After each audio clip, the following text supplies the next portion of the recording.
இன்றைய தினம் மிக மகிழ்ச்சிகரமான,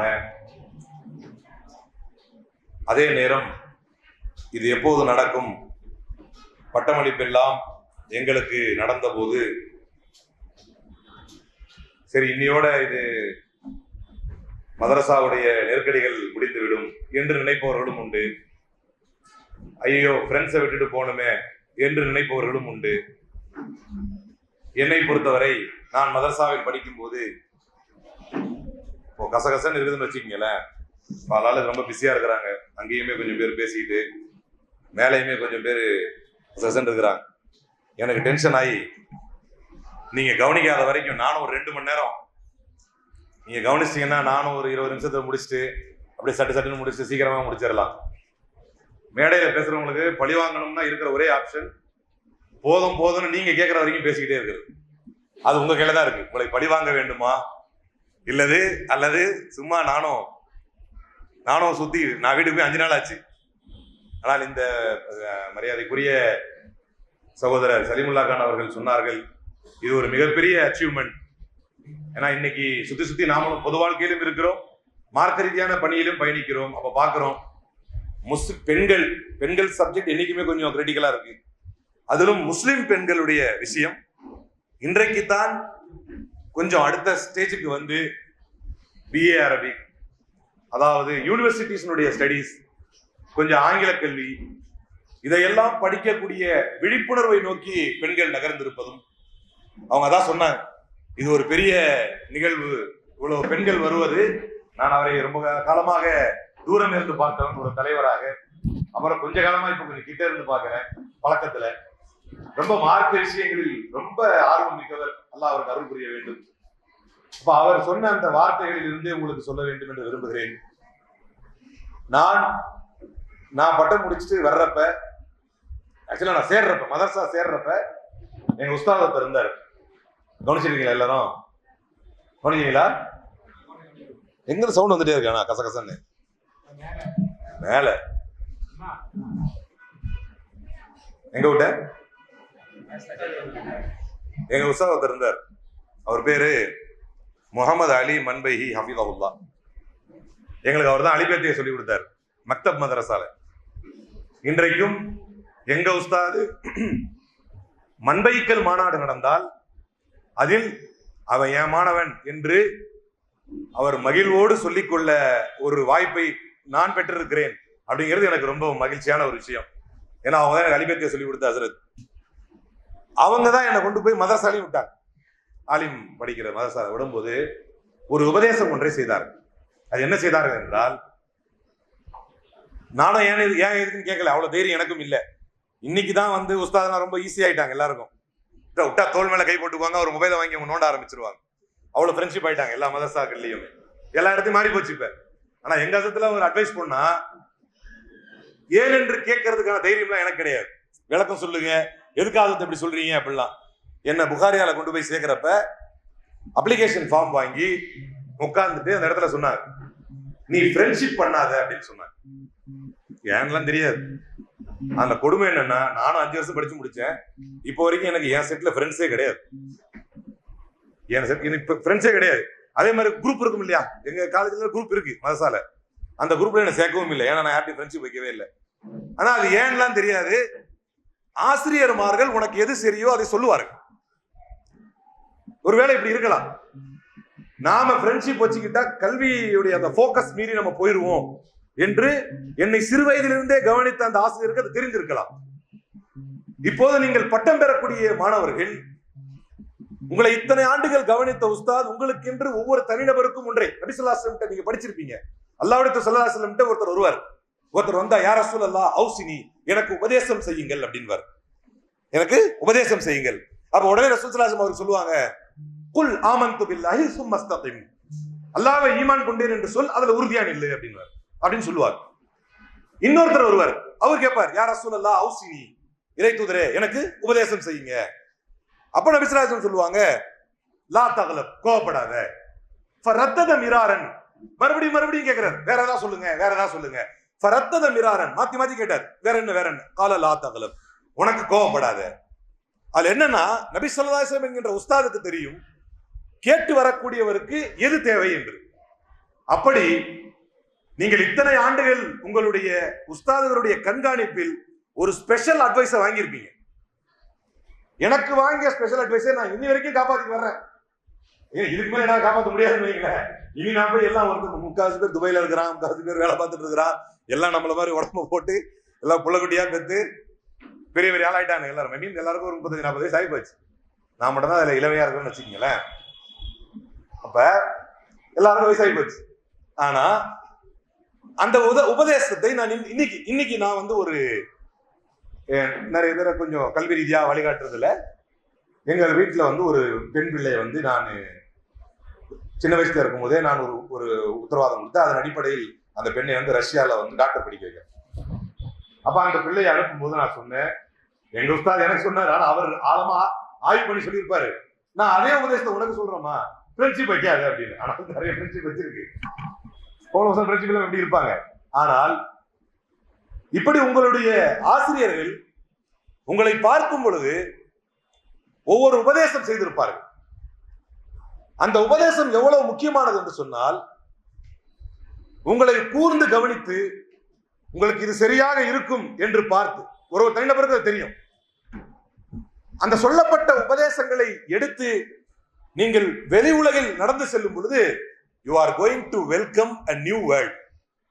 ஒரு புதிய உலகத்தை நீங்கள் சந்திக்க போகிறீர்கள், ஒரு சவாலான உலகத்தை சந்திக்க போகிறீர்கள். அதிலும் குறிப்பாக இந்த இந்திய தேசத்தில், நாம் வாழக்கூடிய இந்த இந்திய தேசத்தில் முஸ்லிம்களுக்கு எதிராக ஒரு பிரச்சனை வருமே ஆனால், முஸ்லிம்களை பழிவாங்க வேண்டும் என்று யாராவது நினைப்பார்களே ஆனால், அவர்கள் குறிவைப்பது யாரை என்று சொன்னால், அது தாக்குதலாக இருந்தாலும் முஸ்லிம் பெண்களைத்தான், அது சட்டமாக இருந்தாலும் முஸ்லிம் பெண்களைத்தான். இவன்ட்ட யாருமே கேட்க மாட்டாங்க, ட்ரிபிள் தலாக் அமெண்ட்மெண்ட் பில்லுக்கு முஸ்லிம் பெண்கள்ட்ட கருத்து கேட்டேன்னுவான். சட்டமாக இருந்தாலும் முஸ்லிம் பெண்களை கை வைப்பார். நீங்க யூனிஃபார்ம் சிவில் கோட் வந்தால் அதுல முஸ்லிம் பெண்களுக்கு தான் பிரச்சனை, பொது சிவில் சட்டம் வந்தாலும். ஆக முஸ்லிம்கள், குறிப்பாக முஸ்லிம் பெண்களை குறிவைத்து உலகமே நகர்ந்து கொண்டிருக்கக்கூடிய இந்த காலகட்டத்தில் மார்க்க கல்வியை பயின்றதோடு மட்டுமல்லாமல், என்னுடைய ஒரு சிறு அனுபவத்திலிருந்து சொல்கிறேன், நீங்கள் பொது உலகிற்கு செல்லும் பொழுது உங்களை தனிமைப்படுத்திக் கொள்ளாமல், இந்தியா போன்று பறந்து விரிந்திருக்கக்கூடிய இந்த சமூகத்தில் அனைத்து சமூகத்திலும் இந்த மார்க்கத்தை கொண்டு நீங்கள் நுழைய வேண்டும். அப்படி நுழையிறப்ப ரொம்ப முக்கியமான செய்தி நான் சொல்றேன், ஆனா இங்க சின்ன ஒரு டேஞ்சர் வந்துருது. அப்படி நுழையதான் ஆகணும், ஏன்னா நீங்க தனியா நிக்க முடியாது, இந்த இந்தியாவில் எல்லாரோட சேர்ந்து இருக்கிறோம். அப்படி நுழையிறப்ப பல பேருக்கு ஒரு ஓவர் கான்பிடன்ஸ் வரும். ஒரு ஓவர் கான்பிடன்ஸ், நான் கரெக்டா இருந்துக்குவேன், ஆனா பல நேரங்கள் அது ஓவர் கான்பிடன்ஸா மாறும். அப்ப என்ன ஆயிடுறாங்கன்னா, அவர்களிடம் போய் இவர்களுடைய சரக்கை இறக்குவதற்கு பதிலாக அவர்களிடமிருந்து இவர்கள் அந்த சரக்கை இறக்கிக் கொள்கிறார்கள். அப்ப என்ன ஆயிருதுன்னா, முதல்ல ஹிஜாப் மறைய ஆரம்பிக்கிறது, தனித்துவங்கள் குறைய ஆரம்பிக்கிறது. உலகத்திலேயே 5 லட்சம் புத்தகங்களை வைத்திருந்த ஒரு நூலகத்தை வைத்திருந்த, உலகத்திலேயே ஒரு முதல் நபர் 5 லட்சம் புத்தகங்களை நூலகமாக வைத்திருந்த முதல் நபர் யார் என்று சொன்னால், உலகத்திலேயே ஆம்பளை பொம்பளை 2 பேருக்கும் சேர்த்து இந்தியா, உலகத்திலேயே லுப்னா என்கின்ற பெண் தான், ஒரு முஸ்லிம் பெண் தான் 5 லட்சம் புத்தகங்களை கொண்ட ஒரு நூலகத்தை வைத்திருந்தார் என்பது உலகளாவிய அளவிலே வரலாற்று பூர்வமாக முஸ்லிம் பெண்களுடைய கல்விக்கான தாகத்தையும் தேட்டத்தையும் பறைசாற்றக்கூடிய வரலாறு. ஆனால் இன்றைக்கு நீங்கள் கல்விக்கூடங்களை முடித்துவிட்டு செல்லும் பொழுது பல சவால்களை, திருமணம் வரும், மாமியாரு வரும் இல்லையா, வருமா மாமியாரு, சில பேர் திருமணமானவர்கள் இருக்கலாம், புருஷன் பெரிய சவால் வரும். மாமியாருன்னு சொல்லும் போது அவங்க போகலன்றதுனால அவங்களுக்கு தெரியல, புருஷன் கொஞ்சம் அட்ரஸ் எல்லாம் சிரிக்கிறாங்க, ஏற்கனவே அந்த சவாலை சந்திச்சுக்கிட்டு தான் இருக்கிறோம் அப்படின்னு. நாம் கல்விக்கூடத்தில் இருந்ததை போலவே அங்க இருக்க போவதில்லை. ஒரு சவால் மிகுந்த இடத்திற்குள் நாம் நுழையும் பொழுது நமக்கு முன் சென்ற அறிஞர்கள் பல்வேறு உபதேசங்களை நமக்கு சொல்லிக் கொடுத்திருக்கிறார்கள். குறிப்பாக இந்த ஷைத்தான் எப்படி நம்மை வழிகெடுப்பான் என்பதை பற்றி. தல்பீஸ் இப்லீஸ் என்கின்ற ஒரு கிதாபிலே, டிசப்ஷன் ஆஃப் ஷைத்தான் என்கின்ற ஒரு புத்தகம், ஆங்கிலத்திலே, அரபிலே தல்பீஸ் இப்லீஸ், ஷேக் சாலிஹ் அல் முனஜ்ஜிதுடைய கிதாப். அந்த புத்தகத்திலே நீங்கள் எப்படி உங்களுடைய ஈமானை ஷைத்தானுடைய தூண்டுதலிலிருந்து காப்பாற்றிக் கொள்ள வேண்டும், மார்க்க பணிகளை செய்ய போகும் பொழுதும் மார்க்கத்தை ஏற்று நடக்கும். ஏன்னா இன்னைக்கு ஒரு காலத்தில் நபி ஸல்லல்லாஹு அலைஹி வஸல்லம் சொன்னாங்க, காலையில் எழுபவன் மாலையில் ஈமானோடு இருக்க மாட்டான், மாலையில் ஈமானோடு எழுபவன் காலையில ஈமானோடு இருக்க மாட்டான்னா அன்னைக்கு சஹாபாக்களுக்கு புரிஞ்சிருக்க வாய்ப்பு இல்லை. உதாரணத்துக்கு ஜிப்ரீல் அலைஹிஸ்ஸலாம் ஒரு நபி ஸல்லல்லாஹு அலைஹி வஸல்லம் சபையில ஒரு நபர் உள்ளே நுழைகிறார். உமர் ரலியல்லாஹு அன்ஹு சொல்றாங்க, மா யுரா அலைஹி அஸரு ஸஃபர் வலா யஅரிஃபுஹு மின்னா அஹத். அவரை பார்த்தா பயணத்துடைய களைப்பும் தெரியல. பயணத்துடைய களைப்பு தெரியலன்னா என்ன அர்த்தம்?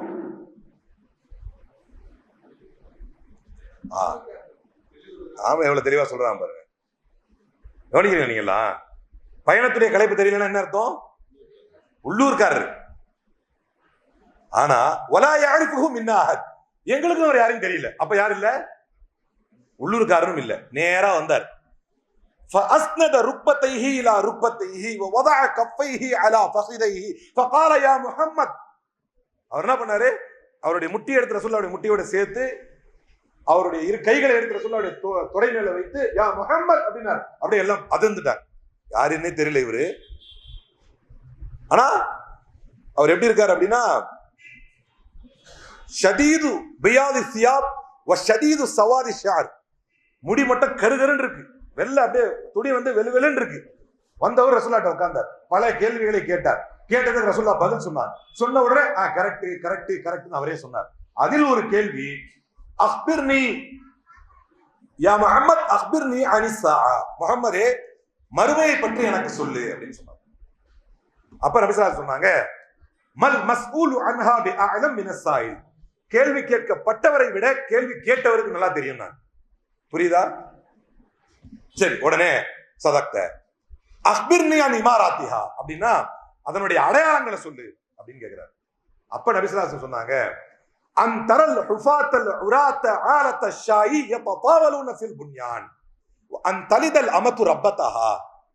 ஒரு பெண் ஒரு பணிப்பெண் தன்னுடைய எஜமானனை பெற்றெடுப்பாள் அப்படின்னு சொன்னாங்க நபி ஸல்லல்லாஹு அலைஹி.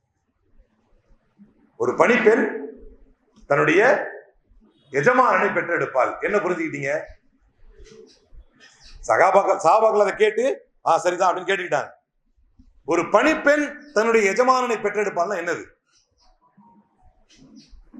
இது மறுமையுடைய அடையாளம் ரசூலுல்லாஹ் சொன்னாங்க. வந்தவர் கேட்டாரு, மறுமையை பத்தி எனக்கு சொல்லுங்க அப்படின்னு கேட்கிறப்ப, கேட்ட உங்களுக்கு என்ன விட நல்லா தெரியும்ட்டாங்க. சரி அப்ப விடுங்க, அதனுடைய அடையாளத்தை சொல்லுங்க அப்படின்னு கேட்கிறாங்க. அப்ப அவர் சொல்றாரு, அன் தலிதல் அமது ரப்பதஹா. ஒரு பணிப்பெண் தன்னுடைய எஜமானனை பெற்றெடுப்பாள் அப்படின்னா என்ன? இது நடக்கும்போது மறுமை வந்துடும். ஒரு பணிப்பெண் தன்னுடைய எஜமானனை பெற்றெடுப்பாள் அப்படின்னா சரகேசி அப்படின்னு ஒண்ணு இருக்கு பாருங்க. தமிழ்ல வாடகை தாய்.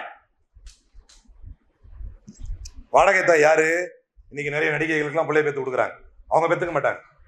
அந்த கருவை கொண்டு போய் இன்னொரு வயிற்றுல வச்சிருவாங்க. அவங்க வாடகை தாய் மட்டும், அவங்க ஓனர் கிடையாது அந்த பிள்ளைக்கு. ஆனா அவங்க வேர்ல தான் வளரும். இதெல்லாம் நீங்க ரசூலுல்லாஹ் காலத்துல யோசிச்சு பார்க்கணும். நபி ஸல்லல்லாஹு சொல்றாங்க, அன் தலிதல் அமது. அமத்னா என்ன? ஆலிமாக்கள் படிச்சிருக்கீங்க. அமத்னா என்ன? அடிமை பெண். அப்துடைய முஅன்னஸ் தான் என்னது? முதக்கர். அப்துனா முஅன்னஸ் என்னது? அமத். அன் தலிதல் அமது ரப்பதஹா. தன்னுடைய எஜமானனை அந்த அடிமை பெற்றெடுப்பார். எப்படி பெற்றெடுக்க முடியும்? வாடகை தாய் முறை என்று ஒன்று வரும் என்றாக ரசூலுல்லாஹ். அன்னைக்கெல்லாம் இதெல்லாம் ஆச்சரியம். ரசூலுல்லாஹ் சொல்லும்போது யாரா நம்பியிருப்பாங்களா? அன் தலிதல் அமது ரப்பதா. அது என்ன பெரிய பிரமாதம். அடுத்த ஹைலைட் சொல்றாங்க, அன் தரல் ஹுஃபாத்தல் உராத்த ஆலத்த ஷாயி யததாவலூன ஃபில் புன்யான். நீங்கள் பார்ப்பீர்கள், காலில் செருப்பணியாதவர்கள், பேர்ஃபூட்டட் அல் ஹுஃபாத் அல் உராத், நேக்கட் பீப்பிள், ஆடை அணியாதவர்கள். யாரு? நம்ம தான் அப்படிங்க. அந்த சமூகம் ரசூலுல்லாஹ்வுடைய சமூகம். காலில் செருப்பணியாதவர்கள், ஆடை அணியாதவர்கள் எல்லாம் யததாவலூன ஃபில் புன்யான், உயரமான கட்டிடம் யாருடையது என்பதில் போட்டி போடுவார்கள். ரசூலுல்லாஹ் காலத்துல சொன்னா நம்பியா முடியும்? ட்ரெஸ்ஸே கிடையாது அவங்க போடுறது. ஆண்கள் சஜிதால இருந்து எந்திரிக்கிற வரைக்கும் பின்னால பெண்கள் எந்திரிக்க கூட ரசூலுல்லாஹ் சொன்னார். ஏன்? ஆடை குறைபாடு, சோத்துக்கு வழி இல்லை. அந்த காலகட்டத்தில் போய் ரசூலுல்லாஹ் சொல்றாங்க, இந்த இடத்துல பெரிய பெரிய பில்டிங்ல போட்டி போடுவாங்க அப்படின்னு. ஆனா சஹாபாக்கள் நம்பினார்கள். அது நடந்தது. இன்னைக்கு நடந்துச்சா இல்லையா? புர்ஜ் கலிஃபா எங்க இருக்குது? புர்ஜ் கலிஃபா எங்க இருக்கு? அடுத்து அபுதாபியில கட்டுறாங்க, அடுத்து சவுதி அரேபியால கட்டுறாங்க. மாறி மாறி இவங்க தான் கட்டிக்குவாங்க. இவைகள் எல்லாம் மறுமையுடைய அடையாளம் என்று அதை நோக்கி நம்ம நல்லா நடந்து வந்துட்டோம், கிட்ட வந்துட்டோம். இந்த காலகட்டத்தில் இத எதுக்கு சொல்ல வந்தேன் ஞாபகம் எதுக்கு சொல்ல வந்தேன்னு இல்ல சார் எப்படி கவனிச்சிருக்காங்க பாரு. ஆலிமாக்கெல்லாம் அமைதியா இருக்கிறீங்க. காலையில ஈமானோட ஒருத்தன் மாலையில ஈமான் இருக்க மாட்டான். அதெல்லாம் நடக்கும்போது நீங்க மறுமையை எதிர்பார்த்துனாங்க. அதுக்கான வேற உதாரணத்தோட சொன்னேன். நடந்துருச்சா? ஒரு பெண் தன்னுடைய எஜமானனை பெற்றெடுக்கிறா, மறுமை நெருங்கி விட்டது. உயரமான கட்டிடங்களை காலில் செருப்பணியாதவர்கள், ஆடை குறைபாடோடு இருந்தவர்கள், அடுத்த வேளை உணவிற்கு வழி இல்லாமல் இருந்த சமூகம் இன்றைக்கு உலகத்திலேயே உயர கட்டிடம் எது என்பதில் போட்டி போட்டு கட்டுகிறார்கள். ரசூலுல்லாஹ் சொல்லிட்டு போன முன்னறிவிப்பு நடந்து கொண்டிருக்கிறது. அப்ப காலையில் ஈமான் கொண்டவன் மாலையில் ஈமான் இழப்பான், மாலையில் ஈமானோடு இருந்தவன் காலையில் ஈமான் இழப்பான். எப்படி? சோசியல் மீடியா உலகம். காலைல வரைக்கும் ஒழுங்கா தான் இருந்திருப்பான். ஒரு பஞ்சாயத்து, ஒரு பிரச்சனை ஒண்ணு வந்துச்சு. சரி, ஊர் பேர் வேணான்னு வைங்களேன், நாளைக்கு நம்ம வீடியோ போட்டோன்னு வைங்க, எங்க ஊர்ல நடந்துச்சான்னு போன் பண்ணி கேட்பாங்க. இப்படிதான் என்ன பண்ணிட்டேன், உங்களுக்கு எல்லாம் தெரிஞ்ச ஊர் தான் வைங்களேன். ஒரு வரதட்சணை ஒரு திருமணம், அந்த திருமணத்துல பயர ஜோரா பேசிட்டு ஒரு குறிப்பிட்ட ஊர்ல தான் நிறைய வரதட்சணை வாங்குறாங்கன்னு இருக்கிற ரிப்போர்ட்டை சொல்லிட்டேன். இரவு அந்த ஊருக்கார பிடிச்சிக்கிட்டார். எங்க ஊர் எப்படி சொல்லுவீங்க? அவருக்கு நியாயமா அப்படி கஷ்டமா இருந்ததுன்னா அதை அந்த ஊர்ல இருந்து ஒழிக்க பார்க்கணும், நியாயமா பார்த்தா. சரியா? எங்க விட்டேன்? ஏன்னா வெயில் அடிக்குது, அதுவும் மதுரை வெயில், உங்க ஊர் வெயில் கசகசன்னு பின்னால வந்து ஊத்துது அப்படியே வேர்வை. சரி, ஒரு 4 கேள்வியா கேட்டுக்கிட்டு போனா எங்க உஸ்தாது சையத் மசூர் ஜமாலி அவர்கள் சொல்லுவார்கள், ரியல் பவர் ஆஃப் அண்டர்ஸ்டாண்டிங் குவத்துல் ஃபஹம், real power of understanding is the ability to reproduce it. நாங்க போனோம், ஒரு படமொழி விழா கூப்பிட்டாங்க, போனோம். அதுல ஒருத்தர் புழு சட்டையை போட்டு கருப்பா தடியா குண்டா கடுமையா கத்தினாரு, நாங்க அப்படியே கேட்டு வந்துட்டோம். அப்படி இல்லை. நீங்கள் செல்லும் பொழுது நினைவு இருக்க வேண்டும். நீங்கள் கேட்டதை அடுத்தவருக்கு அதை கடத்த வேண்டும். அது ஒரு 20 நிமிஷம் கேட்டா கூட அந்த செய்தி போய் சேரணும், அப்ப மனதில் பதியும். அப்ப ஒரு ஊர்ல இருந்து ஒரு பையனும் பொண்ணு வந்துட்டாங்க, கல்யாணம் பண்ணி வைங்க அப்படி. அந்த பெண்ணுடைய வீட்டை கூப்பிட்டு அமிச்சோம். அவர் ஒரு பெரும்படையோட வந்தார். அப்ப ஒரு வார்த்தை சொன்னார். என்ன சொன்னார் அப்படின்னா, 4 செவருக்குள்ளதான் இந்த பொண்ணை வச்சிருந்தேன். 2 பேரும் முஸ்லீம் தான் வைங்களேன். 4 செவருக்குள்ளதான் இந்த பொண்ணை வச்சிருந்தேன், எப்படி இந்த லவ் பண்ணான்னு தெரியலையே அப்படின்னாரு. நான் ஒரே ஒரு கேள்வி கேட்டேன், போன் கொடுத்தீங்கல்ல? ஐயோ, அது ஆன்லைன் கிளாஸ் தான் கொடுத்தேன், அந்த ஆன்லைன் உஸ்தாத் தான் வருங்க, ஆன்லைன் கிளாஸ் தான் கொடுத்தேன். அவர் யாரா? ஆன்லைன் உஸ்தாத். சிரிப்பா இருந்தாலும் பெண்கள் சஹாபாக்கள் காலத்திலும் ஆண்கள் பெண்களை தேர்ந்தெடுத்தார்கள், பெண்களை ஆண்களை தேர்ந்தெடுத்தார்கள். தகுதி தராதரம், தனக்கு மார்க்கத்தில் இவர் ஏற்றவரா, சரிபட்டு வருவாரா, தன்னுடைய மார்க்கத்தை இவர் பாதுகாப்பாரா, தனது மார்க்கத்தையே தனக்கு மகராக கொடுப்பாரா, இவர் ஒழுக்கமானவராக இருப்பாரா, இவர் நேர்மையானவராக இருப்பாரா, தன்னுடைய மார்க்க பயணத்துக்கு ஒத்து வருவாரா, தன்னுடைய மறுமை வரை ஒன்றிருப்பாரா என்றெல்லாம் பார்த்துத்தான் தன்னுடைய வாழ்க்கை துணையை தேர்ந்தெடுத்தார்கள். இன்றைக்கு பட்டம் பெறக்கூடிய எனது அருமை சகோதரிகளுக்கும் தாய்மார்களுக்கும் நான் சொல்ல விரும்பக்கூடிய முதல் செய்தி, நீங்கள் விரும்பினாலும் விரும்பாவிட்டாலும் உங்களுக்கான காலம் நேரம் வரும் பொழுது உங்களுக்கான துணை என்பது நிச்சயம் வரும். இதை நான் ஏன் இந்த இடத்துல சொல்றேன் அப்படின்னா, ஒரு நாள் எனக்கு நினைவு சரியான ஞாபகம் இருக்கிறது. பூந்தமல்லியிலே ஒரு காவல் நிலையத்துக்கு வெளியே பல மணி நேரம் நின்று கொண்டிருந்தேன். ஒரு தாயும் தந்தையும் என்னோடு கதறிக்கொண்டே நின்று கொண்டிருந்தார்கள், கையை பிசைந்து கொண்டே நின்று கொண்டிருந்தார்கள். பல மணி நேரம் பூவிருந்தவள்ளி காவல் நிலையத்துக்கு வெளியே வந்துவிட்டாள் என் மகள், வந்துவிட்டாள் என் மகள் என்று அந்த தந்தை தன்னுடைய கண்ணீர் மல்க அழுதார். ஆனால் அந்த மகள் வரும் பொழுது முஸ்லிம் அல்லாத இன்னொருவரை காதலித்து அவரை அழைத்துக் கொண்டு வந்தார். அப்படி அழைத்து கொண்டு வரும்போது நான் கேட்டேன், நீங்க கொஞ்சமாவது மார்க்கம் கொடுத்திருக்கலாம் அல்லவா என்று கேட்டேன். அப்போது அவர் சொன்னார், தமிழ்நாட்டிலேயே தலை சிறந்த ஊர் ஒன்று இருக்கிறது மதரசாவிற்கு, அந்த ஊரை சொல்லி, உங்களுக்கு எல்லாம் தெரியும், ஊரை சொல்ல விரும்பவில்லை, அந்த ஊரில் ஆலிமா பட்டம் பெற்றவள் தான் என்னுடைய மகள் என்று சொன்னார். நாம் எனக்கு விரும்பினாலும் விரும்பாவிட்டாலும் இந்த செய்தியை மக்கள் மன்றத்தில் சொல்ல வேண்டும் என்கிற கடமை எனக்கு இருக்கிறது. படித்து வரக்கூடிய நாம், மார்க்கத்தை உள்வாங்கி இருக்கக்கூடிய நாம், இன்றைக்கு பெண்கள் மறைப்பதனால் கண்கள் கசப்பதனால் ஆடு நனைகிறதே என ஓனாய் அழுகிறது. பெண்கள் மறைப்பதனால் கண்கள் கசப்பதனால் ஆடு நனைகிறதே என ஓனாய் அழுகிறது. ஆடை குறைப்பு நவீன யுக அடையாளம் அல்ல, அது பெண்ணின் அவமானம். குறைத்து வந்தவர்கள் தவறை உணர்ந்து திருந்திட, மேலை நாட்டவர்கள் எல்லாம் குறைத்து வந்தவர்கள் கூட தன் தவறை உணர்ந்து திருந்திட, வெள்ளை பெண்களும் கற்பு கவசமாய் கருப்பு திரையிட, நீ ஏன் எதிர்க்கிறாய் நேர்வழி நடந்திட, ஆளுக்கு ஒரு நீதியா கேட்காத அசட்டுத்தனமாய், உடற்கூறுகளின் உண்மையை உணர்ந்த பின்னுமா இந்த கேள்வி, ஆளுக்கு ஒரு நீதியா கேட்காத அசட்டுத்தனமாய், உடற்கூறுகளின் உண்மையை உணர்ந்த பின்னுமா இந்த கேள்வி. இது படைப்பாளனின் படைப்பினங்களுக்கு ஏற்ற மார்க்கம். பின்பற்றி வாழ்ந்தால் நமக்கே ஒழுக்கமும் உயர்வும், எதிர்த்து நின்றால் நமக்கே இழிவும் இழப்பும். இன்னைக்கு எதிர்த்திருக்கிறவங்க நிறைய. இதை எதிர்த்து நிற்பவர்கள் யாரும் சமூகத்தில் சிறப்பாக வந்ததாக வரலாறு இல்லை. இப்போ முக்கியமானது, நாம நினைக்கிறோம் ஷைத்தான் நம்ம எப்படி வழிகெடுப்பான் என்றால், நீங்க படிச்சுட்டு வெளியே போவீங்க, ஒரு ஓவர் கான்பிடன்ஸ் மனசுல கொடுப்பான். அது சில நேரங்களில் பெருமையாக இருக்கும், சில நேரங்களில் நம்மளை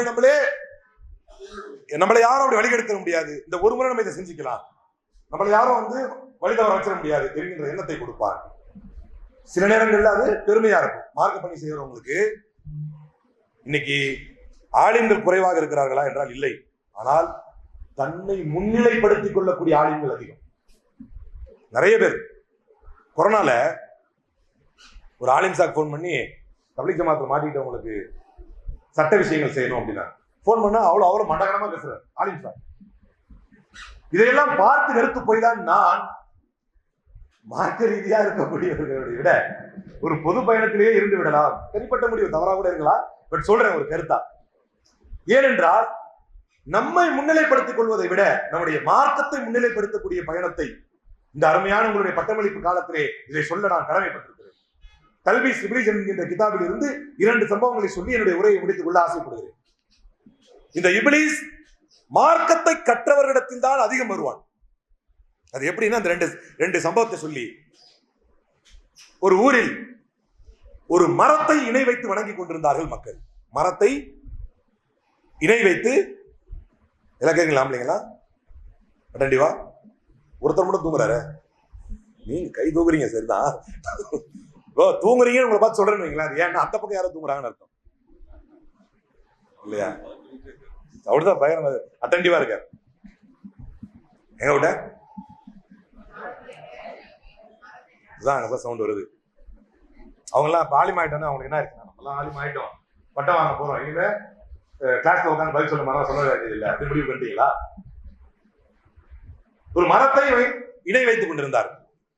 அங்கிருந்த ஒரு ஆலிம், ஒரு அறிஞர், ஒரு நல்ல வணக்கசாலி ஒரு அறிஞர் என்ன செஞ்சாருன்னா, கோடாரை எடுத்துக்கொண்டு, என்ன இது முஸ்லிம்கள் இணை வைக்கிறார்களே, இதை விடக்கூடாது அப்படின்னு வேகமா போயிருக்காரு.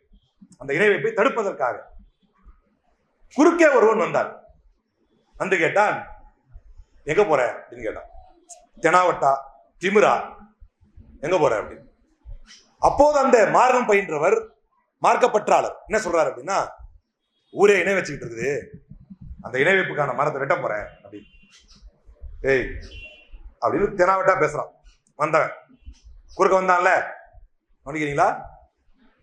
குறுக்க வந்தவன் என்ன செய்யறான், தெனாவட்டா பேசுறான். சண்டை வருது. சண்டை வந்த உடனே குறுக்க வந்தான்ல, அவனை அடித்து வீழ்த்தி விட்டு கையை உயர்த்துறார். கையை உயர்த்தியவுடன் அந்த அடித்து வீழ்த்தப்பட்டவன் சொல்கிறான், ஒரு செகண்ட் நில்லு நில்லு நில்லு நில்லு நில்லு, என்ன சொல்லு, என்னை இன்னைக்கு விட்டுரு, எதையும் செஞ்சிடாத, அந்த மரத்தை இன்னைக்கு வெட்டிடாத, நான் ஒன்னே ஒண்ணு சொல்றேன், நீ வீட்டுக்கு போய் தூங்கிட்டு நாளை காலைல எந்திரி, உன் தலகாணிக்கு கீழே காலையில நீ எந்திரிக்கும் போதெல்லாம் 2 தங்க காசு இருக்கும் அப்படின்னு. எவ்வளவு இருக்கும்? 2 தீனாரைன், 2 தீனார் இருக்கும் அப்படின்னு. ஒரு செகண்ட் யோசிச்சாரு. சரி, டீல் ஓகே பண்ணிட்டார், போயிட்டார். போயிட்டு இப்ப தூங்குறாரு, தூங்கி எந்திரிக்காரு. உங்களுக்கு எல்லாம் ஒரு கேள்வி, சரியா? தூங்கி எந்திரிச்சாரு ஆலிம் சாப். வந்தவன் யாரு? நீங்க அதை கேள்வி கேட்கலையே. வந்தவன் யாரு?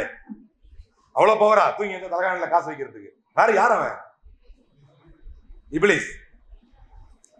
இப்ப தலகாணிக்கு கீழே 2 தங்க காசு இருக்குமா இருக்காதா? இப்லீஸ் உண்மையை சொல்வானா? இப்ப தலகாணிக்கு கீழே 2 காசு இருக்குமா இருக்காதா? இருந்துச்சு. அதான் நம்ம கற்பனைக்கு அப்பாற்பட்ட ஒரு சூழ்ச்சிக்காரன் அவன். அதுக்கு ஒரு காரணம் இருக்கு, இருந்துச்சு. மறுநாள் படுத்து எந்திரிச்சார், இருந்துச்சு. இப்ப இந்த 2 நாள்ல இந்த தீனாரைன், இந்த 2 தங்க காசுடைய மதிப்பு இருக்குல்ல, அது உள்ள இறங்கணும்ல, கொடுப்பான். அதனாலதான் அல்லாஹ் திருமறையில சொல்லுவான், தமர்ருதன் அப்படின்னு நல்லா ஒரு வார்த்தையை சொல்லுவான். ஒருத்தர் வழிகட்டு போகும்போது நம்ம நினைப்போம், நேர் வழியில நின்றாதான் நமக்கு நல்லா இருக்குன்னு நினைச்சோம், நம்ம குறுக்குழியில போனா கூட நல்லா தான் இருக்குது அப்படின்னு. அது அப்படி இல்லை, கொஞ்சம் காலம் விடுவான் அல்லாஹ், அத ருசிகால விடுவான். அப்படித்தான் 2வது நாள் கிடைச்சது. இப்ப 3வது நாள் பார்த்தாரு, இல்ல. 3வது நாள் பார்த்தாரு, வந்தது டென்ஷன் அவருக்கு. தூக்குறாரு பழைய கோடாரிய, தூக்கிட்டு எங்க போனாரு? அந்த மரத்தை விட்டு போனார். இப்போ வந்தான், ஃபர்ஸ்ட் விட பயங்கர தெனாவட்டா. ஏய் எங்கடா போற? அப்படி வெட்ட போறேன்டா, என்ன ஏமாத்திட்டா நீ? அப்படி ஏய் போடா, ரொம்ப தெனாவட்டா பேசுறான்னு வச்சுக்கீங்க. திரும்ப 2 பேரும் சண்டை வருது. முதல்ல சண்டையில யார் ஜெயிச்சா? ஆரம்பத்துல அந்த ஆலிம்சா ஜெயிச்சார். இப்ப ஆலிம்சாவை தூக்கி நாக் அவுட் பண்ணிட்டு இவன் எந்திச்சு உட்காந்துட்டான். இவர் அதிர்ச்சி ஆயிட்டார் ஆலிம்சா. தல்பீஸ் இப்லீஸ் கிதாபில் ஷேக் சாலிஹ் அல் முனஜ்ஜித் இந்த சம்பவத்தை குறிப்பிட்டு சொல்கிறார்கள். இவர் அதிர்ச்சியான உடனே இவரை வீழ்த்தி விட்ட சைத்தான் இருக்கான்ல, அவன் சொன்னா, வலம்மா ஜித்த கல்பானன் லில்லாஹ், நீ அல்லாஹ்விற்காக மார்க்கத்திற்காக கோபப்பட்டு வந்த பத்தியா? இந்த மார்க்க பணியை செய்யணும், இந்த தீமையை தடுக்கணும், மக்களை நன்மையின் பக்கமா ஏவணும் அப்படின்னு ஒரு தூய்மையான எண்ணம் கொண்டு வந்த பத்தியா? லைஸ அலைக சுல்தான், உன் மீது எனக்கு அதிகாரத்தை அல்லாஹ் தரவில்லை. உன்னால என்ன ஒண்ணுமே பண்ண முடியாது. என்ன என்னால நான் எவ்வளவு பலசாலியா இருந்தாலும் அல்லாஹ்வுக்காக கோபப்பட்டு வரக்கூடிய, அல்லாஹ்வுக்காக இந்த நல்லதை செய்ய வரக்கூடிய, அல்லாஹ்வுக்காக இந்த தீமையை தடுக்க வரக்கூடிய உன்னை வீழ்த்தும் அதிகாரத்தை அல்லாஹ் எனக்கு தரவில்லை. அடுத்து சொல்றான், வலம்மா கதஅதுக லி தீனாரைன், 2 தீனார்ல உன்னை ஏமாத்துன, உனக்கு அந்த தீனாருடைய மதிப்பு உள்ள போயிருச்சு. அஸ்ஸலாமு அலைக்கும், இந்த ஆலிமா ரொம்ப நல்லா பயன் பண்ணுவாங்க, வாங்க உட்காருங்க. அங்கேயே முடிஞ்சு போச்சு. உங்களுடைய உரையிலும் தாக்கம் இருக்காது, அப்படி இருந்தாலும் அது மறுமையில் பயனளிக்காது, இது சமூகத்திற்கு எந்த வகையிலும் பிரயோஜனப்படாது. அடிப்படையில் கற்க வேண்டியது, நாம் எங்கிருந்தாலும் என்ன செய்தாலும் அல்லாஹ்க்காக செய்யறோம். எவன் அங்கீகரிச்சா என்ன, எவன் நம்மளை பாராட்டினா என்ன, எவன் நம்மளை பாராட்டினா என்ன, முழுக்க முழுக்க தூய்மையான எண்ணத்தை இந்த சமூகம் பெற்றால் மட்டும்தான் அவர்கள் தத்துவாயாக திக்குவாயாக இருந்தால் கூட ரப்பிஷ் ரஹ்லி சத்ரி வ யஸ்ஸிர்லி அம்ரி வ அஹ்லுல் உக்தம் மின் லிசானி யஃப்கஹு கௌலி என்று அல்லாஹ்விடத்திலே தன்னுடைய திக்குவாய்க்காக பிரார்த்தனை செய்தவர் தான் உலகின் மிக பெரும் கொடுங்கோலான ஃபிரௌனிடத்திலே மார்க்கத்தை எத்தி வைத்தவர் மூசா அலைஹிஸ்ஸலாம். வாய் ஒரு விஷயம் அல்ல, மொழி ஒரு விஷயம் அல்ல, திறமை ஒரு விஷயம் அல்ல, இஹ்லாஸ் மட்டும் தான் மார்க்கத்தை பயின்றவர்களுக்கு விஷயம். எல்லாம் பெருகிருச்சு, மதரசாக்கள் பெருகி விட்டது, ஆலிம்கள் பெருகி விட்டார்கள், ஆலிமாக்கள் பெருகி விட்டார்கள், அறிஞர்கள் பெருகி விட்டார்கள், உள்ளத்தில் இருக்கும் உள தூய்மை மட்டும் சுருங்கி விட்டது. செய்யக்கூடிய செயல்களில் அல்லாஹ் இல்லை, மார்க்கத்தை போதிப்பவரிடத்திலே அல்லாஹ் இல்லை, போதிக்கப்படுபவரிடத்திலே எங்கு போய் சேரும்? இப்ப போனவரை சைத்தான் சொன்னா, 2 தீனார்ல ஒண்ணு முடிச்சிட்டேன், இப்ப உனக்கு ஏன் மேல அதிகாரம் கிடையாது, ஓடி போட்டான். இப்படித்தான் மார்க்கத்தை படித்து முடித்து வெளியே வரக்கூடியவர்கள் உணர வேண்டியது, நாம படிச்சு முடிச்சிட்டோம், நமக்கு ஆலிமா பட்டம் தராங்க என்று நினைக்க கூடாது. நாம இனிமே களத்துல இறங்குறோம், அதுக்கு நம்மளுக்கு ஸ்டார்டிங் கீ கொடுத்திருக்கிறாங்க, இப்பதான் நீங்க இறங்க போறீங்க. இதுவரை இந்திய வரலாற்றில் ஆலிமாக்கள் மார்க்க ரீதியாகவும் உலக ரீதியாகவும் முஸ்லிம் பெண்கள் படித்து வந்து தன்னுடைய மார்க்கத்தை காப்பாற்றி தன்னுடைய முழு ஹிஜாபோடு செய்த சாதனைகள் என்பது இந்திய வரலாற்றில் மிக மிக குறைவாக இருக்கிறது. அந்த சாதனையை நோக்கிய பெண்களாக நீங்கள் வளர்ந்து வர வேண்டும். அப்பதான் எத்தனையோ பேருடைய கான்ட்ரிபியூஷன். உண்மையிலேயே நான் முந்தா நேத்து கிருஷ்ணகிரியில இருந்தேன். அப்போ உங்க உஸ்தாத் போன் அடிச்சார். நான் மறந்துட்டேன் இந்த தேதியவே. எனக்கு தெரியாது இந்த பிரச்சனை எவ்வளவு நாள் போகும்னு தெரியல. ஒரு நீதிமன்ற விவகாரமா இருந்தேன். இது எவ்வளவு நாள் போகும்னு தெரியலையே, நீங்க தேதி வேற நான் மறந்துட்டேன் அப்படின்னு. ஆனால் உண்மையிலேயே அல்லாஹ் போதுமானவன். அவருடைய அந்த கண்டினியூஸ் ஃபாலோயிங், வந்துருங்க வந்துருங்க வந்துருங்க, சரி அவருடைய இந்த அழைப்புக்காக நம்ம மரியாதை தந்து வரணும்னு நினைச்சேன். இப்படி பல பேருடைய உழைப்பில் தான் நிகழ்வுகள் நடக்கிறது. இதுக்காக பதில் சொல்லணும். பல பேருடைய தியாகத்தில் தான் இது போன்ற ஏற்பாடுகள் நடக்கிறது. பல பேருடைய அர்ப்பணிப்புகளில் தான் நீங்கள் படித்து முடிக்கிறீர்கள். படித்து விட்டு பட்டம் பெற்றுவிட்டு அல்லாஹ் எதை நாடுகிறானோ அதை செய்யாவிட்டால் சராசரி மனிதர்களுக்கு இருக்கும் கேள்வி கணக்கை விட, சராசரி மனிதர்களுக்கு இருக்கும் வேதனை தண்டனையை விட படித்து விட்டு செய்பவர்களுக்கு வேதனையும் கேள்வி கணக்கும் அல்லாஹ்விடத்திலே அதிகம் என்கின்ற அந்த இறையச்சத்தை கொண்டு உங்களை எச்சரிக்கிறேன். நம்ம பார்த்துக்கலாம், நம்ம படிச்சிட்டோம், நம்ம இப்படி இருந்தாலும், நம்ம ஹிஜாபை கொஞ்சம் அட்ஜஸ்ட் பண்ணிக்கிட்டாலும் என்னால காலத்துல நிக்க முடியும், நான் என்னுடைய மார்க்கத்தை கொஞ்சம் காம்ப்ரமைஸ் பண்ணிக்கிட்டாலும் என்னால காலத்துல நிக்க முடியும் என்று நினைப்பவரா நீங்கள்? பட்டம் வாங்கிட்ட பிறகு எனக்கு எல்லாம் தெரியும், அந்த ஓவர் கான்பிடன்ஸ் சைத்தான் கொடுப்பான். உன்னால முடியும், செய்ய முடியும். நான் படிக்கும் பொழுது எவ்வளவு, ஏன்னா அனுபவபூர்வமா பட்டதுனால சொல்றேன். தகஜத்தை மிஸ் பண்ண மாட்டோம். ஐவேளை தொழுகை, நான் மதரசால இருக்கும்போது ரமலான் இரவு தொழுகை முதற்கொண்டு தக்பீர் தஹ்ரீமாவோட தொழுவோம். இன்னைக்கு ரொம்ப சிரமமா இருக்கு.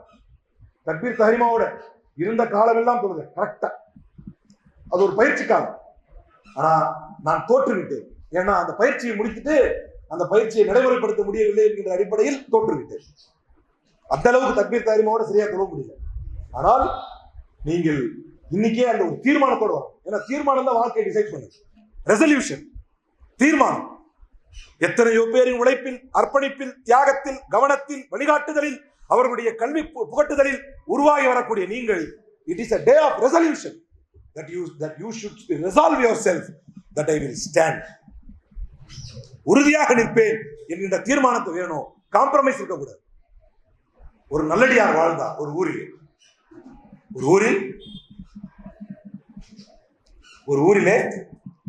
ஒரு முடிச்சுக்குவா.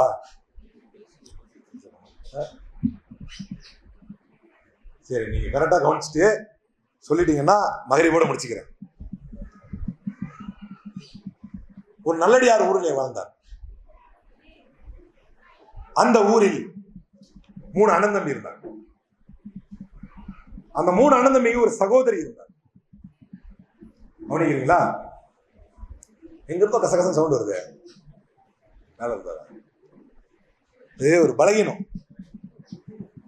வெளியே இருந்தா இல்ல எனக்கு ஒரு பலகீனம் என்னன்னா, யாராவது டீ கொடுத்தாங்கன்னா பேச்சு வராது. அவரு முந்தா நேத்து என்ன பண்ணிருப்பாரு, நைட்டு 3 மணிக்கு தூக்கி இருப்பாரு. அவரு சும்மா எனக்கு வந்திருக்கும் போது அவருக்கு இயலாமையா இருக்கும். அவர் கொட்டாய் விடுவார். எனக்கு கில்ட்டி ஃபீலிங் வந்துடும். நம்ம தான் தூங்குற மாதிரி பேசுறோம் போல இருக்கு, சீக்கிரம் முடிச்சுக்கலாம் அப்படி. எங்க விட்ட 3 சகோதரர்கள், ஒரு சகோதரி. அதே ஊர்ல பக்கத்துல ஒரு நல்லடியார் வாழ்ந்தார். அந்த 3 சகோதரர்களும் ஜிஹாதுக்கு கிளம்பினார். அந்த காலத்துல ஜிஹாதுனா பயணம் 6 மாசம், திரும்புதல் 6 மாசம், அவ்வளவு தூரம். ஒரு தூர பயணத்துக்கு ஜிஹாதுக்கு கிளம்பினார்.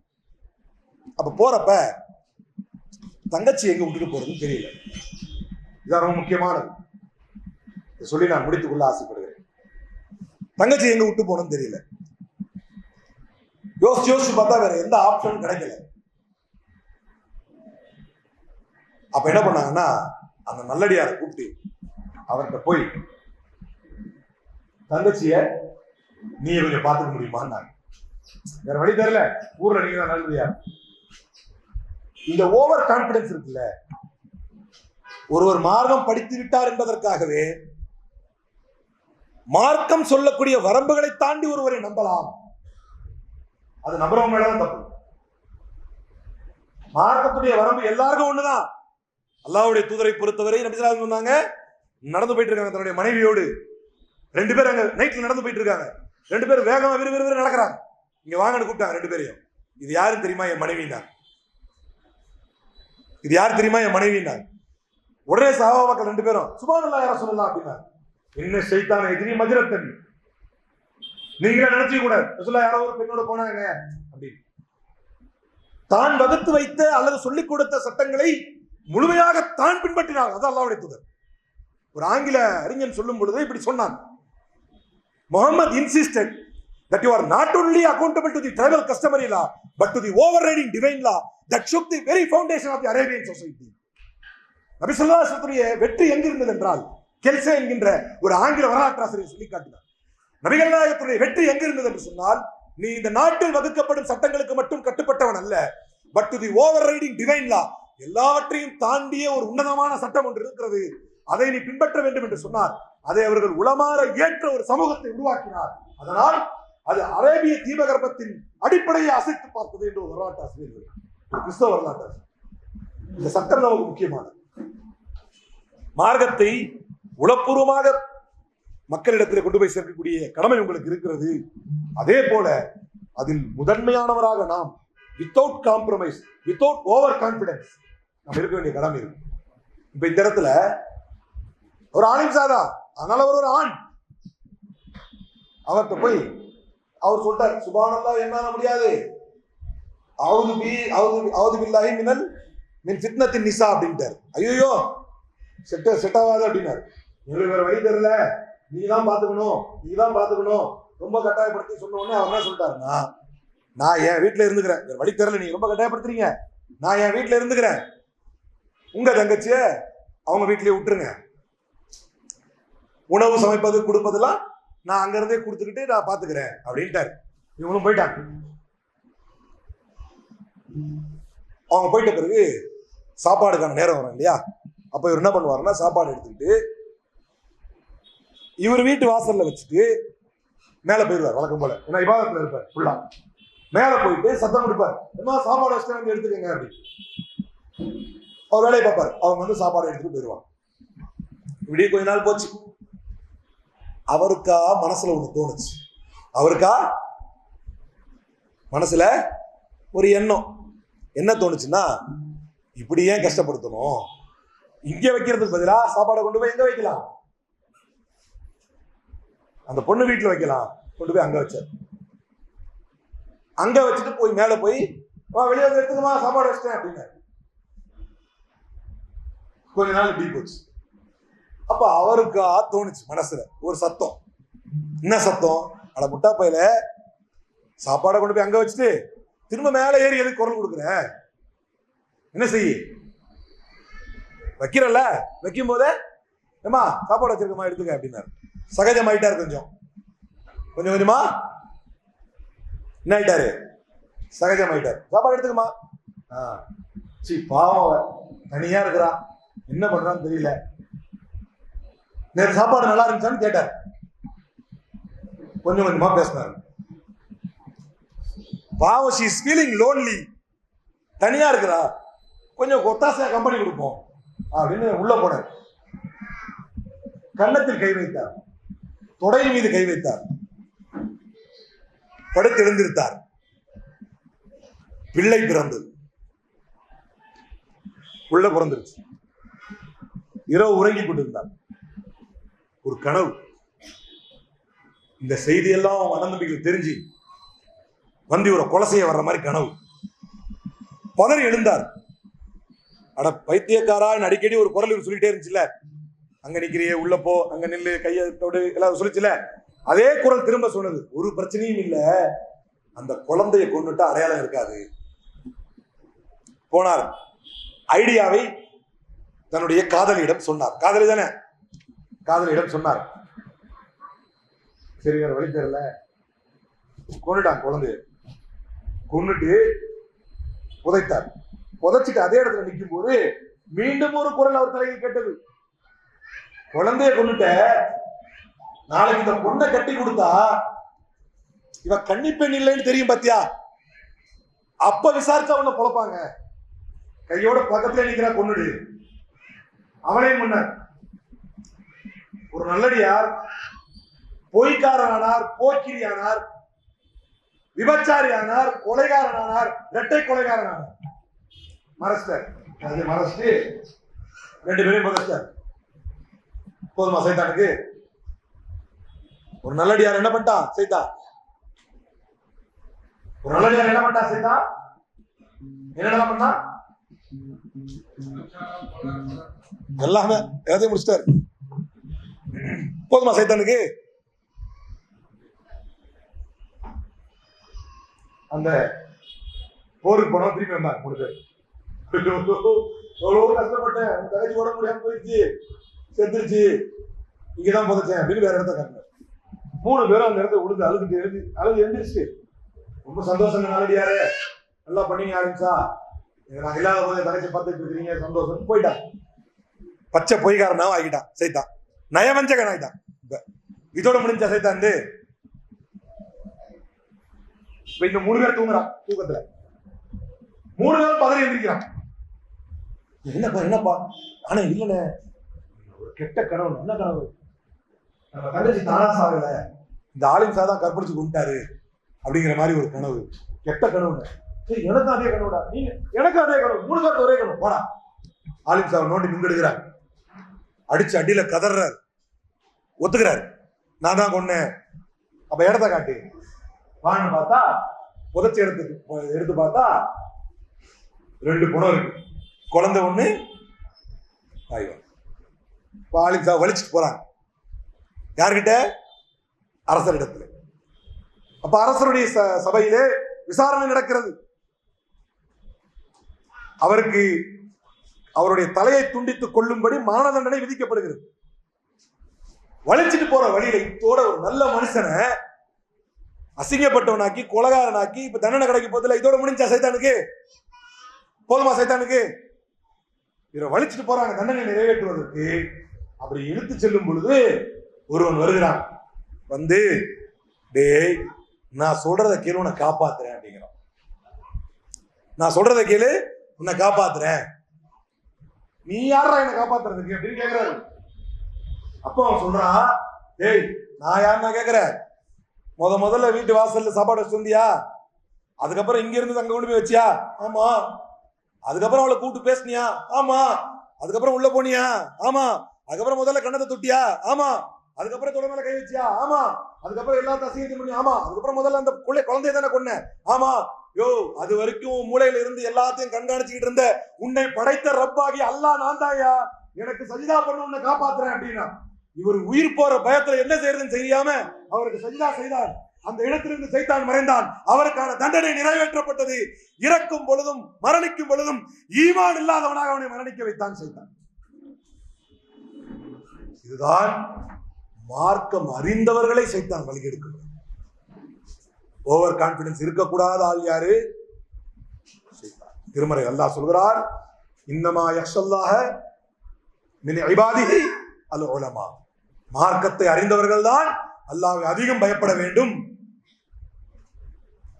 லிம தகூலூன மா லா தஃஅலூன் கபர மக்தன் இன்தல்லாஹி மா லா தஃஅலூன் கபர மக்தன் இன்தல்லாஹி அன் தகூலு மா லா தஃஅலூன். நீங்கள் செய்யாததை பிறருக்கு சொல்லாதீர்கள். நீங்கள் செய்யாத ஒன்றை பிறருக்கு ஏவுவது அல்லாஹ்விடத்திலே பெருங்கோபத்தை உண்டாக்குகிறது. எனவே மார்க்கத்தை பயின்று மக்கள் பணி செய்வதற்காக வெளியேறக்கூடிய உங்களுக்கு ஒரு சான்றிதழ் தரப்படுகிறது, நீங்கள் பணி செய்வதற்கு தகுதியானவர் என்று. நீங்கள் படித்து முடித்து விட்டீர்கள் என்று அல்ல. எனவே இஹ்லாஸை உள்வாங்கி, உள தூய்மையை உள்வாங்கி, இந்த சமூகத்திற்கு பல தியாகங்களை செய்து இன்ஷா அல்லாஹ் இந்த அத்திக்ரா அரபிக் கல்லூரியிலிருந்து வெளியான மாணவி ஒருவர் தமிழ்நாட்டில் தலை சிறந்த மார்க்கத்தை பேணும் ஆலிமாவாக திகழ்கிறார் என்கின்ற பெயரை, அதை வாங்கணுன்றதுக்காக உழைக்க வேணாம், நீங்க உழைச்சா அந்த பேர் வரும். 2க்கு வித்தியாசம் இருக்கு. அதை வாங்க வேண்டும் என்று உழைக்க வேண்டியதில்லை. நீங்கள் உங்கள் இலக்கை நோக்கி, சமூகத்துக்கு நிறைய தேவை பெண்களால் இருக்கிறது. நான் செல்லுமிடமெல்லாம் சொல்கிறேன், நீங்கள் நிறைய படிக்க வேண்டும். நீங்கள் வழக்கறிஞர்களாக மாற வேண்டும், நீதிபதிகளாக மாற வேண்டும். ஹிஜாபோடு ஹிஜாபோடு இருக்கக்கூடிய நிலையில் சாதனை புரியக்கூடிய எந்த அரசு துறைகளாக இருந்தாலும் நீங்கள் அது உள் நுழைய வேண்டும். அதில் அதிகார இடங்களுக்கு வர வேண்டும். பிள்ளைகளை உருவாக்க வேண்டும், அடுத்த சமூகத்தை கொண்டு வர வேண்டும். பெண்களிடம் கிடைக்கும் கல்விதான் சமூக புரட்சிக்கு வித்திடும். இந்த சமூகத்தின் புரட்சியாளர்களை நீங்கள் உருவாக்க வேண்டும். அதற்கான முழு தகுதியையும் பொறுப்பையும் அல்லாஹ் உங்களிடத்தில் கொடுத்திருக்கிறான். அதற்கான ஆற்றல் கொண்டவர்களாக, அதற்கான இறை விசுவாசம் கொண்டவர்களாக, அதற்கான உளத்தூய்மை கொண்டவர்களாக அல்லாஹ் உங்களை ஆக்கி அருள் புரிய வேண்டும் என்று இந்த நேரத்திலே ஒரு பிரார்த்தனையாக செய்து, உபதேசமாக உங்களுக்கும் குறிப்பாக பேசிய எனக்கும் அந்த உபதேசத்தை செய்து கொண்டு வாய்ப்பளித்த இந்த அத்திக்ரா அரபிக் கல்லூரிக்கு நன்றி கூறி விடைபெறுகிறேன். வாஹிர் தவான் அல்ஹம்துலில்லாஹி ரப்பில் ஆலமீன். அஸ்ஸலாமு அலைக்கும் வரஹ்மத்துல்லாஹி வபரகாத்துஹு.